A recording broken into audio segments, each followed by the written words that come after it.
It's a mailbag episode, answering questions about Damian Lillard's shooting slump, frustrations with Yusuf Nurkic, and how to better understand what we're watching from Chauncey Billups' defense. Welcome to Locked On Blazers. Let's get into it.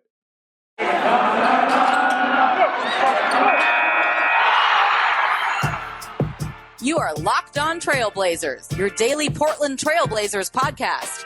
Part of the Locked On Podcast Network. Your team every day. What up, world? It's your past first point guard and Trailblazers reporter, Mike Richmond. You are listening to another episode of Locked On Blazers, part of the Locked On Podcast Network, available wherever you get podcasts. And now, also on YouTube. We are trying to get to 1,000 subscribers on YouTube by Halloween. And by we, I mean I am trying to get to 1,000 subscribers by Halloween, but I need your help to get there. We're up over 900, less than 100 away. So that means if you are listening to this podcast, whether you're watching on YouTube or you're listening in your podcast feed, subscribe. Go if you're not on YouTube.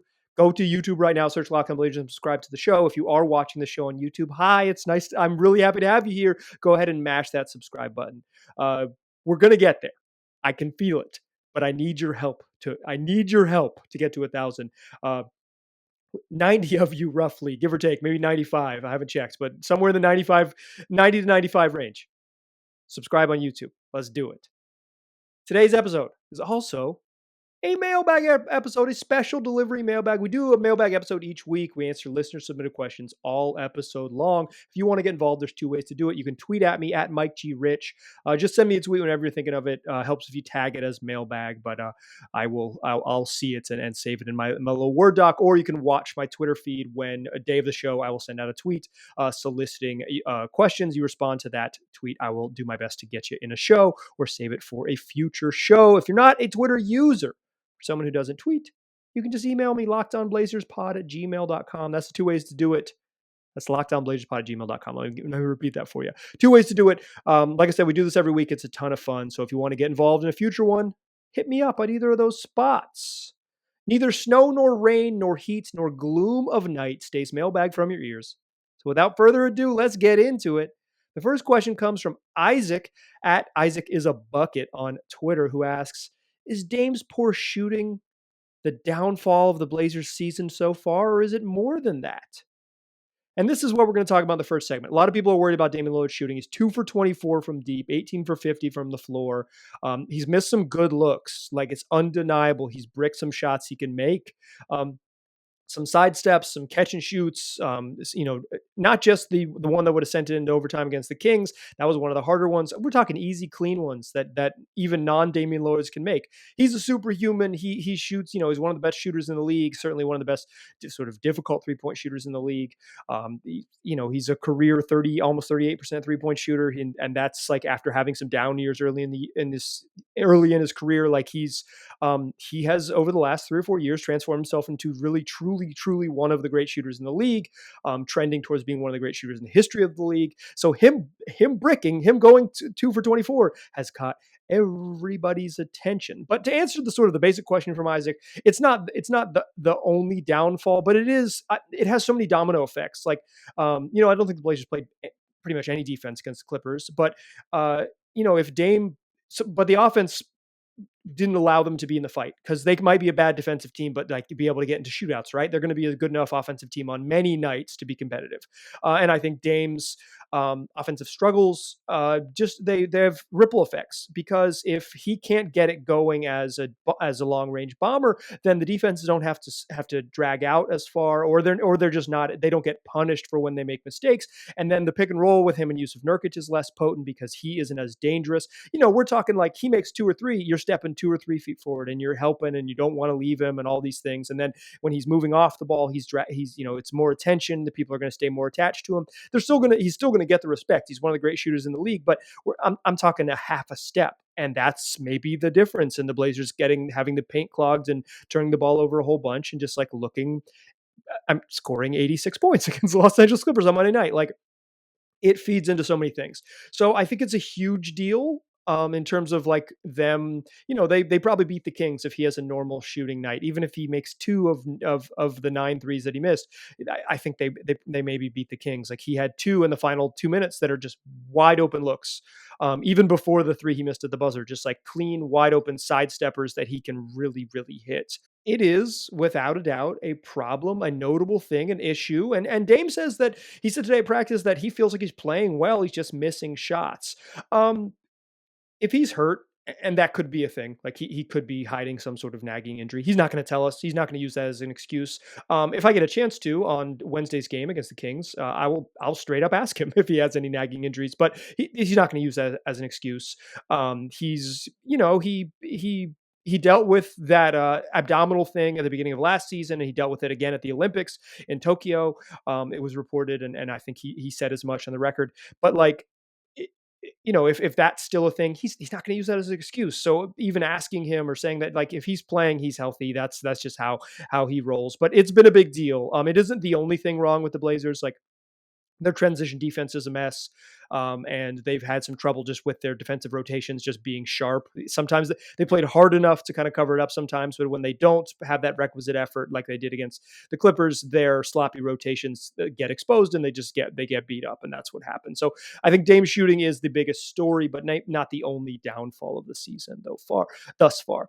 Hotai Kim at Hotai_Kim97 on Twitter asks, does Dame need to go on the Kobe regimen and get 1,000 shots up to get used to the new ball? Because some of the misses against the Clippers were bad. Dame mentioned this after the first game. He doesn't really believe in that. Because like you just got to kind of regiment yourself out. After game one, getting 1,000 shots up and crushing yourself in the gym is maybe not, for what Dame's going to be asked to do this year, maybe not a responsible way to treat this, right? Like maybe he says he's going to get his work in. He's a guy who works. If you stay after practice at Blazer, if you go to Blazer practice and they open up to media after practice, Dame is there getting his shots in, getting his work in. He's not someone who doesn't work. There's definitely NBA vets who I've seen who just, when the practice ends, they just peace out. Dame is not one of those guys, and he sort of sets the tone in that manner. But he's not going to do that. No. And I quite frankly, I think there is more concern of overwork to kind of get right. And one of the reasons he said he didn't want to get 1,000 shots up is because you can end up obsessing over it. Now, if he has another a bad shooting night against the Grizzlies on Wednesday, we can talk. Kim, we can talk. Joshua Arias at JW Arias 25 on Twitter asks, my question is about Dame's shooting. Do you think ball movement, 2 feet in the paint and then pass, has some growing pain for Dame in terms of finding his rhythm and his shots? Is it too sporadic for him? He's used to using every possession to keep his defenders guessing. To further clarify, I view Dame's game like a pitcher in baseball setting up his pitches. For Dame, he used to a great half-court game and doesn't like to get out in transition. He likes setting up his opponent and striking with either blowing by them or getting a shot off. There is some truth to that, but he was among the league's best as a spot up catch and shoot guy last year. Like, he's just an elite shooter. He didn't have many. He's at lower attempts, but like, I believe according to B-Ball Impact, he was in the 99th percentile as a spot up shooter. He's an elite shooter. This is not a system thing. This is a Dame thing. He's either bricking because he's in a shooting slump, or he has some physical limitations, and he's probably not going to share. Although I'll try to see if I can sneak it out of him. It's a big deal. It's been a problem. The team is set up, as I said after the game against the Clippers. The team is designed for Dame to be a star, not a pretty good player, not a good player, but a superstar, like an awesome player. He needs to be awesome for them to have a chance most nights. He hasn't been that, and that's where they're at, right? Like they've probably lost. They would have probably. The Clippers just smoked the Blazers. A Dame shooting game could have kept them in it, but it was they might have lost anyways just because of how bad they were and how bad other people were. And Rocco and Nurk were also bad in that game, et cetera, et cetera. But like it's a big deal. Like, I think they lost to the Kings because of his poor shooting, and he's the engine. He makes so much stuff go. It's a big deal, but it's not the only deal. And I'm willing to, at this point, chalk it up to 3 bad games. And if it continues on Wednesday and Friday, and it's and we're into week 2 of the season, and then we're through 5 games, yeah, we could smash the panic button. I will on Fridays. The podcast I record after Friday's game, we will smash the panic button. No problem. I'll be happy to because it'll be time to say, okay, something's wrong. But let's give Dame the patience and the grace he deserves and say, let's see what he does these next couple games before we freak out, while noting that in the first 3 games, he's been bad. He has 2 threes in 3 games. Dude averaged almost 5 makes it, or over 4 makes a game last year from 3. Like he can shoot it. All right, more questions in the second segment, but first, let's talk about Sweat Block wipes. It's the number 1 selling antiperspirant product on Amazon.com right now. So, listen, it's just a solution if you're a heavy perspirer or someone who sweats. It can stop excessive sweat for up to 7 days per use. It's doctor created and doctor recommended. It's stronger than most clinical antiperspirants, and so it's also just simple to use. Like if this is a solution that you might need or a problem that you're facing, this could be a simple thing to use. Take a sweat block wipe it on your underarms, on your chest, on your back, wherever you're going to perspire, and then go to bed, wake up, take a shower, and go about your day with confidence. So much confident that you can wear with you what you want and not worry about perspiration. And Sweat Block backs that. They are confident in their product, giving you the dry shirt guarantee. If Sweat Block doesn't keep you dry, you get your money back. So why not try it out? If this sounds like something you need or someone that you love needs, why not try it out? See if it's a solution for you, because it's a solution for a lot of folks. Over 13,000 reviews on Amazon. And like I said, one of the best-selling products, not just right now, but over the last decade. It's been popular. So why don't you see if it could work for you? Go to sweatblock.com, use the promo code locked on and get 20% off your order. Like I said, it's also available at Amazon as well as at CVS. All right. Now, music you're hearing is from Dre Slaps. Shout out to Dre. Thanks so much for making the music. You can find a link to Dre's work and his merchandise in the episode description for this episode. Support local music. Thank you, Dre, Portland's own.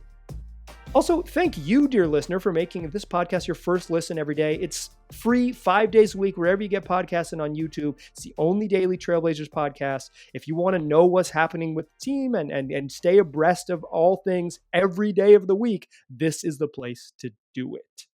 Let's keep it rolling on the special delivery mailbag. Our next question comes from Adam, who asks, I don't expect you to be able to read Nurk's mind, but as someone who's been behind the curtains with the team for years, I'm hoping you have some insight. What in your mind would make Nurk happy this season besides winning? Okay, so I know that like behind the curtain is a euphemism, but pre-COVID, the back hallway, they like put this up. I think back before they hired Bruce Seeley as the team photographer, and he took a photo of Wesley Matthews with like post Achilles injury in the back. And so then they put up like literal curtains in the back hallway so you couldn't see from one end of the hallway back to where the locker room is and back to where like the medical staff and et cetera is. So like literally to get to the locker room, you had to go behind a curtain. So there you go, Adam. I've smashed that curtain out of my way many a time. I don't really know what would make Nurk happy. I think, there like so much of this offseason was about Nurk. He was kind of shedding himself of the burden of having to play for Terry Stotts, which was nonsense because when he got here in 2017, he was so thankful for Stotts. Things happen. They're adults, but relationships deteriorate, et cetera, et cetera. And so I'm not saying that he wasn't like, didn't feel burdened, but like, I mean, maybe I am saying that, but like, at one point, Nurk was extremely happy to play for Terry. Things change. But Nurk was so happy to play in Chauncey Billups' system. He was excited for a bigger role, more touches, more responsibility, being a bigger ask on defense, for sort of what he's going to be asked to do. And he was really, really ready for it. And he just hasn't been very good. He had a really bad first 3 quarters against the Kings, and then a kick-ass fourth quarter. He was awesome in that fourth quarter. Do not get it twisted. He was very, very good and helped spur the comeback.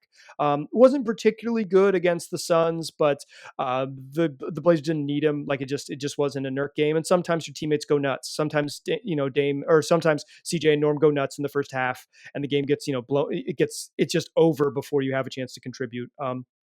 I thought Nurk played okay in that game, not great, but then he was bad against the Clippers, like just bad. 6 turnovers, 4 points, 10 boards, dropping easy passes, throwing bad passes, bad. Like, sure. And so then it's like, this guy asked for all this, and what is he doing? And there's this outrage. And I hear you, I feel you, I understand the frustrations with Nurk. But it's early on. That game against the Clippers, it's either like the sign of how terrible this team is and things to come, and we'll point back, oh, we knew in game 3, or it's just a blowout. These happen. You have stinkers throughout the year. I'm willing to wager that this team kind of gets right, and I'm willing to be patient with them to get right. I still think they're going to be pretty good, and like a something like a team that avoids the play-in tournament. I wouldn't surprise me at all in the West. Like I still think they have that level of talent, assuming some pretty good health throughout the season. So like I think all of those things, like that's what would make Nurk happy, some success, right? But like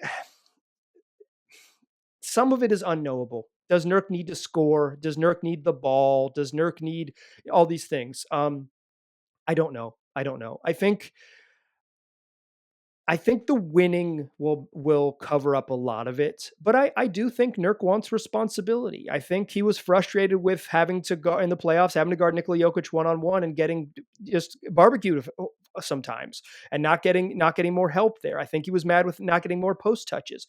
But all of those things you earn by playing well. You don't get more post touches. I mean, maybe you do, but you shouldn't get more post touches if you're making bad mistakes, if you're playing crappy basketball.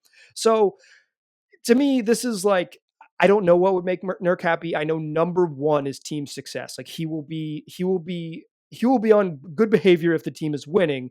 He just seems like a guy that when things start to go, when the boat starts to tip, like he's quick in that lifeboat. Like he's bailing fast. And I think one of those frustrations with Nurk is that he bails so fast. It's hard to get him. You got to I've used the phrase, put a key in his back. Like you got to kind of wind him up, get him going. Like, because he just doesn't always bring it with the focus and the sort of energy every night. And I think winning helps you, can help him stay with that focus. I don't mean this as like an attack on Nurk, because he's played some bad games, but it really has been reminding me of a classic Seth Curry phrase. Got a bunch of sassy front runners over there, and a little worried that Yusuf Nurkic is a sassy front runner. More people are concerned about Nurk. 304 Raiders and Blazers fan for life at WVRN4L on Twitter asks, is it too early to start trade Nurk? Yeah, it is. It's just too early. I do think there's a time when Nurk heading into a contract year that you get serious at the trade deadline, and depending on where the team is, you could have a serious and realistic discussion about whether trading Nurk or holding on to him and letting him walk, or paying him, like the decision, having to make that let him walk or pay him decision without trading him, becomes real. But it's not on October 26th, or when you're listening to this, October 27th. It's not now. It is indeed too early. All right, let's come back in the third segment and close out the show with a few more of your questions on this glorious special delivery mailbag. But first, let's talk about Built Bar, the best tasting protein bar in the market. That's what it is. That's what they're doing. That's what they've been doing. I've been telling you about Built Bar for a long time. I've also been a Built Bar customer myself for many moons. My personal flavors are peanut butter brownie and cookies and cream, but whatever your palate, whatever your taste buds, you'll find something you like. Super chocolatey flavors, some fruit flavors, and some new limited time flavors, some seasonal flavors. Like they got some fun Halloween flavors right now, some haunted treats. And they've also got things like churro puff and cherry lime and strawberry puff, and some short timers that are, if you go to built.com, you can find what's around now and figure out what you like, and then order more from there. But they're not just the best tasting protein bar ever, and they are that. I truly believe it. They also pack a real punch. Peep the macros: 17 to 18 grams of protein, 130 to 180 calories, 4 to 5 grams of sugar, and no more than 5 grams of net carbs. All tasty, all healthy. Go get yourself some. Go to built.com and use that promo code LOCKED15. You get 15% off your next order. That's promo code LOCKED15 for 15% off at built.com. Still a pass first point guard. Still Mike Richmond. You're still listening to Locked On Blazers. Our next question comes from Liam from NEP, who asks, who wins in a game of 1v1 to 21, CJ or Dame? Call your own fouls, ones and twos, take it out after a miss. Winners ball after a miss. I would assume that means a winner's ball after a make. My bad on the editing, Liam. Should have edited that one before I read it, but my bad. I think if they really went at it, Dame because of the strength, but CJ's a really good one-on-one player. I asked a friend and they said CJ, so I lean Dame, they lean CJ. But yeah, Dame because of his strength, like he's really strong. His deceleration to slow down is really valuable in ones. So I would go Dame, but CJ's he's got a better in between game than Dame. Dame's a much better finisher and a much better, not much better, but a better probably deep shooter than CJ. But CJ's pull up game is nice. So if he gets rolling, it could be troublesome. But I'll go Dame because of a strength advantage. Liam also asked if guys ever do this stuff after practice. Yeah, you wouldn't see stars do it just because of like the workload. You don't need to get reps, but it wouldn't be uncommon in the past to see Al-Farouq Aminu and Evan Turner and Jake Layman and Mo Harkless or Wade Baldwin, guys at the end of the bench, or young guys like it wouldn't be uncommon to see sort of like, Nazir Little going out and playing one-on-one. Typically, it wouldn't just be like straight up 1s to 21. You would like set rules like, okay, you only get 3 dribbles and you start in the post, or you start at the top of the key, you get 3 dribbles. You'll see variations of ones. But yeah, it's not uncommon, but it certainly wouldn't be like all-star level players just because the NBA is really long. You got to take care of your body. Next question comes from Blazer B at CSquatch88 on Twitter, who asks, the team can't seem to pick an identity out yet. What do you think will be best for the team in the long run as far as players sticking to certain roles? I kind of think these are different things. The team identity, I talked about this in a previous episode. Chauncey Billups wants them to be a team that plays extremely hard every night, like one of those teams that's just like a dog to play against because they play so hard and unselfish on both ends. That means sharing the ball a lot and then playing defense, flying around, covering for each other, covering each other's mistakes. That's what they want their identity to be. But identity and roles aren't the same thing. Like I think the roles are pretty clear. Dame and CJ are still going to have big control of the offense. Anthony Simon's going to have big control of that second unit, and then everyone kind of gets in where they fit in, and they want to make sure they get extra touches for Norm and get him actions, and they want to get touches for Yusuf Nurkic. And if you're not one of those 5 dudes I just mentioned, you kind of fill in the cracks. And the fill in the cracks guys are guys who are good at filling in the cracks, like Rocco and Larry Nance and Cody Zeller and Nazir Little. Like that's it. Those roles make sense. But if there's one person who I think could have a different role, it's Larry Nance. And in fact, Brad Schmidt at _Brad_Schmidt on Twitter, who asks, why does Larry Nance seem so invisible? What did the Cavs do to get him more involved?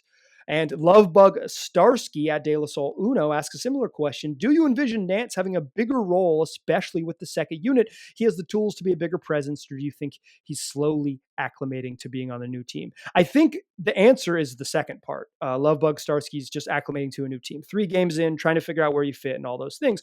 But what the Cavs did, like the main difference in where Larry Nance is sort of getting used as a Blazer versus a Cav is that he just had more playmaking chances. He's just had the ball in his hands a little bit more. His if you just look at his like usage rate, he's using the same possessions, but his assist rate is way lower just because he's not getting a chance to set guys up. Usage is shots and foul shots. It's like how many possessions you end personally. But his per 36 numbers, if you just look at a per minute basis, he played way more minutes in Cleveland last year, all limited games, but he played 30 minutes a night. Like the big difference is he's just not getting enough chances to be a playmaker. And I feel like, to me, that's where I'd like to see him. I want to see him on the ball at the top of the key and then run stuff for him. And as a dribble handoff option, he's done it a little bit. I thought he didn't play enough in game 1. He didn't play very well, so I can understand why he didn't play very much. But I would like to see more minutes and just more actions run through Nance. The way they run offense through Nurk, I want to see them run offense through Nance. I think he's capable of it. He can do it. They're giving the ball to they're trying to, with that second unit, they're trying to push more and run more, and they're letting Ant handle a lot. And I want to see Ant off the ball and let Nance be the guy who handles. Put the ball in his hands more. The biggest difference is just Larry Nance. It isn't statistically, it's stylistically. Him at the top of the key, orchestrating is the big difference in what he did at his peak when he was really, really good in Cleveland, averaging over 3 assists a game, than what he's doing now. He just needs more chances to make plays because he's a connector. He's not a his best skill so far as the Blazers just spot up shooting. That's not what he is. He's a connector. He's got to be a guy who can go from this action to that action based on what Larry can do. And I'd like to me, that's like, I would like to see Larry have more opportunities to do that, because that's when he was at his best in Cleveland. Next question comes from PDF Paranormal at Bob_Deeger on Twitter. That's PDF Paranormal MSW. Got the credentials in there. Shout out to getting a master's degree. PDF Normal asks, I am someone who's fairly ignorant about defensive X's and O's, but this current scheme seems to have the big at the top of the key a lot, thus leaving the paint open for dunks and layups. Can you explain what we're trying to do on D and why it's not working? Similar question was asked by Kevin via email and at Derek Louie on Twitter, all asking kind of like, what are we seeing, and can you help me kind of see what this sort of new scheme is? I'll say this: it's hard to do it in podcast form, and because of copyright issues, I can't really play you clips here on YouTube necessarily. So I'm going to do my best. But maybe if you're still confused, we could email me, and maybe we could clear it up a little bit. I could point you in the direction of some things that might help. But so here's the biggest difference. They are trying to play what you'll hear the people use the term at the level of the screen. That means instead of dropping back with the big man who's guarding the screen, let's say it's just Yusuf Nurkic. We'll use the starters as an example. Instead of having Yusuf Nurkic drop back below the screen, say 4 or 5 steps below the screen, and kind of like have the guard run over the top of the screen and chase the guy towards the rim and towards Yusuf Nurkic, so they're kind of meeting together. Yusuf Nurkic is coming at the level of the screen, so his toes are at the same height as the screen is. So when the guy comes around the screen, they're meeting Yusuf Nurkic. He stops, corrals, cuts off the drive there. But that means that the guy who is guarding the ball, Damian Lillard, let's say, has to get back and recover to his man. And then there's this in-between time where Nurk has to leave the ball handler and recover to the roller. Now, here's the big difference. When you send 2 to the ball, when you show on those screens, show your body, show up high, the weak side guy, the guy in the opposite corner, has to become the low man. That means they pull into the corner and they tag the roller at the rim, but it's hard to, you can't come early because then it's illegal defense. You you got to time your rotation so you catch the guy in the paint. You're defending him. You stop him there. But everyone knows the sort of rotations are coming. People are good at sort of timing against those rotations, and it takes a lot to be sharp. And you don't want to leave that far side corner, because if good point guards, including De'Aaron Fox, did this a couple times, saw the rotation come early, saw that low man, who's usually a small guy, come all the way in under the rim, and then found Harrison Barnes in the opposite corner. So you kind of got to time it so you're not getting caught. And then when you're the low man, you got to scramble back out. So that sort of interchange between who is the low man, and for the Blazers, it's often a dude who's 6'3" and under. That's just how the roster is. I didn't do it. Neither did Chauncey Billups. But the scheme is for usually a small guy to be in that spot, just because of who's on the court. Then they got to scramble out. And if the ball is moving, they got to scramble out, maybe not to their original assignment, but then X out, which would be to the other, whoever helped on their assignment, they've got to get back out and get out to the wing. So what you're kind of seeing is what the big difference is what, instead of being the big man dropped at the pick and roll, they're up higher. And because they're up higher, you have to help. You have to be more aggressive in your help. That's the big difference. The best way to see this is to watch how the big guy defends, and then watch the opposite side corner, who is in the lane, because that's who's helping. Those are your help defenders.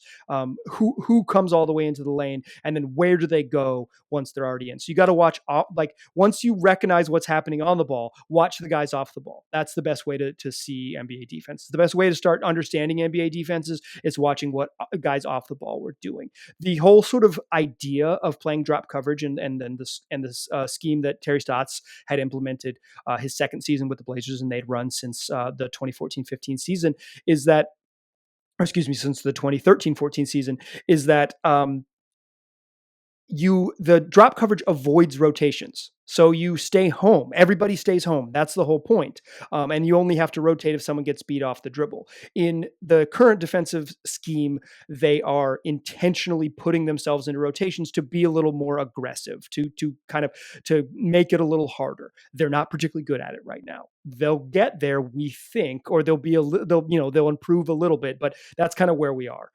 I hope that helped. Next question comes from Tom Cogswell at Thomas Cogswell on Twitter, who asks, how many games before Billups goes back to Stotts' schemes? Infinite, like an infinite number. He's going to do what he does. He's not going to run back into drop coverage. Now, they did show zone a little bit against the Clippers. They had a play or two plays, I believe, in my notes, where they played drop coverage, where the big drops on the pick and roll because it was a non-shooter in the pick and roll, et cetera, et cetera. That's like, and maybe they were just trying to switch up the coverage because they were getting shredded. But he's not going to go back to that. He believes in this system. They believe in this system. It wasn't like Stotts is right, Chauncey is wrong. It's like all of the dudes on the roster aren't very good at playing defense, and you can run a couple different things. Not every single one of the dudes, but many of the dudes are not super good at defense. And so you can run a bunch of different schemes, and it'll be bad in a new way. And I think that's what we're seeing. Everyone wants it to be so binary.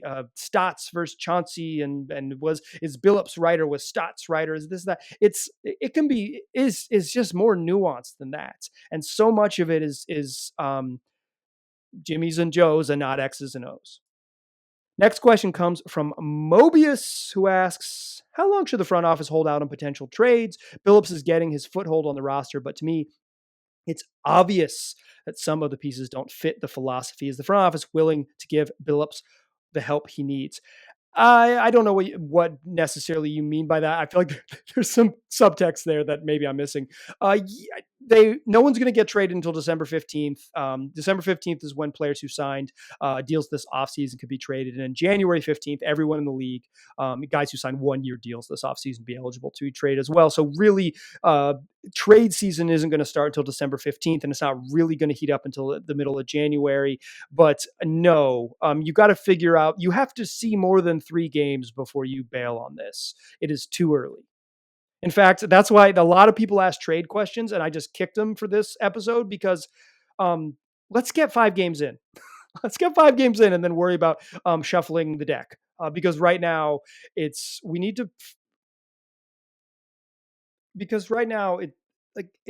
situation that demands a little more patience. Like it just demands a little more patience. It's we just haven't seen enough of them to even know what fits and what doesn't fit, right? Like I think we have some ideas and we're forming those ideas, but the best thing that they could do is collect a little more data than overreact to 3 games, including one game that may be an outlier stinker. Might be foreboding, but please be patient. I'm begging you. Not that I'm anti-trade. Like the Blazers have been good at trades and good at making in-season trades. It's one of the things that Neil Olshey does best, but it's not now.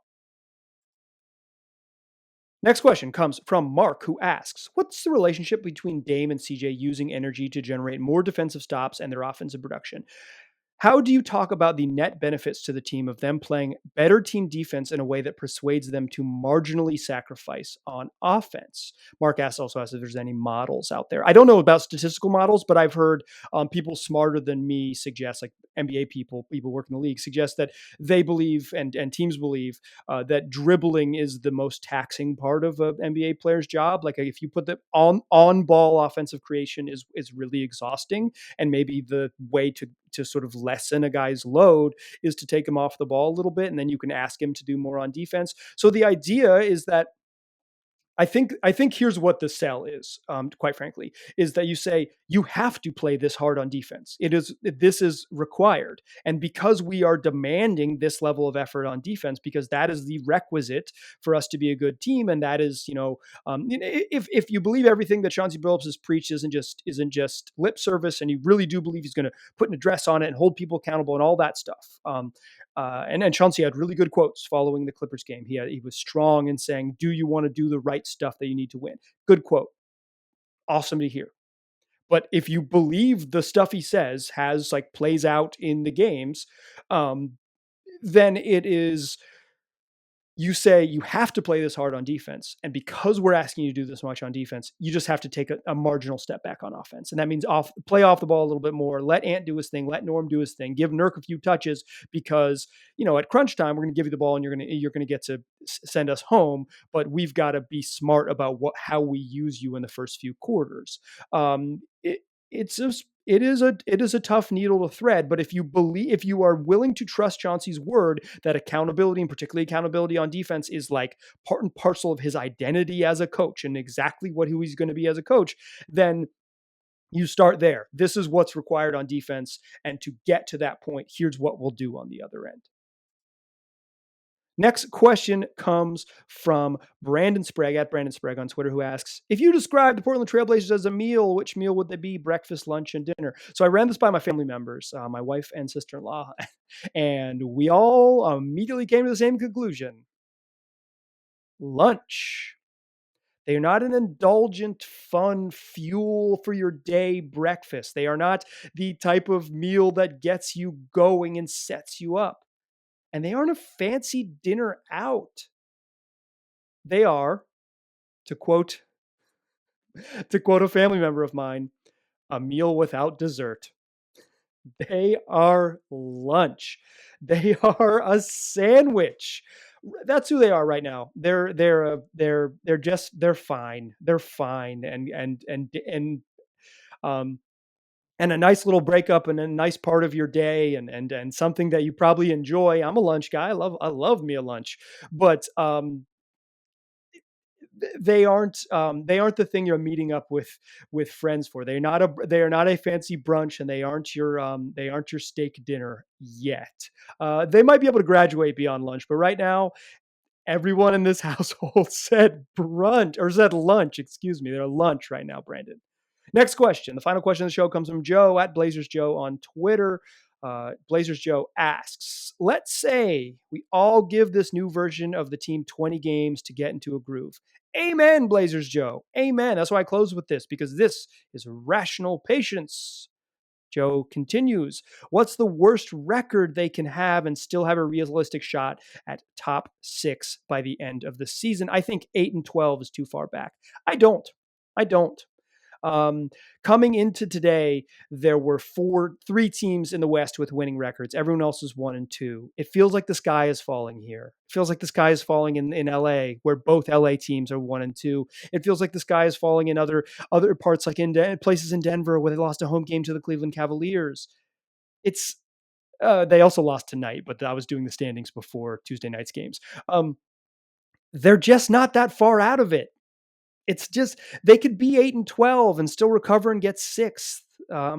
Typically about 20-25 games in the season, the standings have been close. Like the top 10 or now that there's 10, it's a little different. But like that, the 10 teams usually became the 8 teams. Now that there's a play-in tournament, it's a little bit different. But typically about 25 games in, it was set. And by 55 games, it was, and this is a story from Tom Haberstroh back in the day, if you want to go search for it, about 55 games in, the league almost never changed and almost nothing changed in the top 6 teams. So there is a point in like March when it's like, okay, maybe in February where it's like, cool, this is what it is.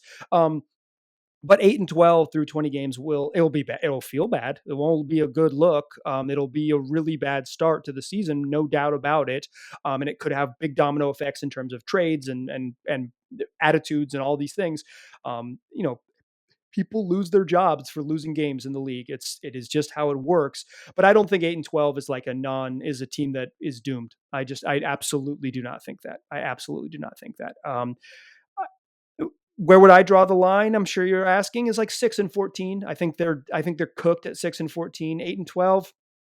They're in a bad spot and they got to rally, but I believe they can rally. They've done it in the past. And even if you think that's like a coaching staff product, we have plenty of examples of this team getting right and making that late push. They've ended with some playoff misery, right? But like we'll cross that bridge at a later point. Can they still get a top 6 seed if they're 8-12? Absolutely. They'd be better off if they were 12-8, though. I think we can all agree. That is going to do it for today's show. Like I said, if you want to get involved in a future mailbag, at Mike G. Rich on Twitter, and lockedonblazerspod@gmail.com are the addresses. I love doing mailbags. We do them each and every week, and I really enjoy them. So it's a good way to kind of figure out what's on people's mind, ask some off the wall questions, and all those things. We've reached a point in the mailbag, just like the show is really popular, and I really believe it, or I really appreciate it.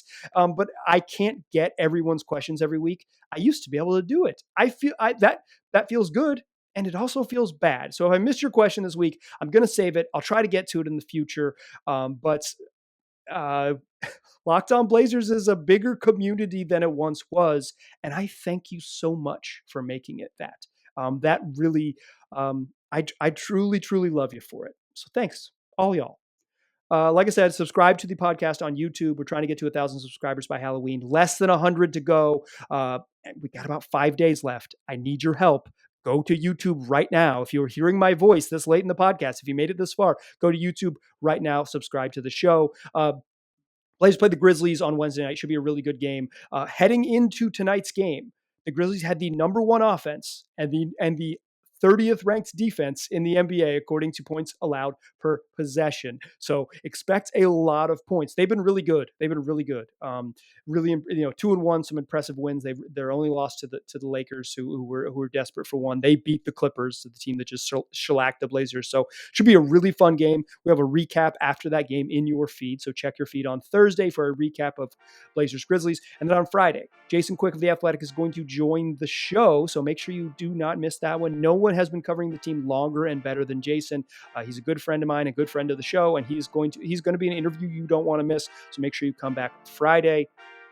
I'm looking forward to it. Hope you are too. Tell your friends about this podcast. Appreciate you listening. Talk to you soon.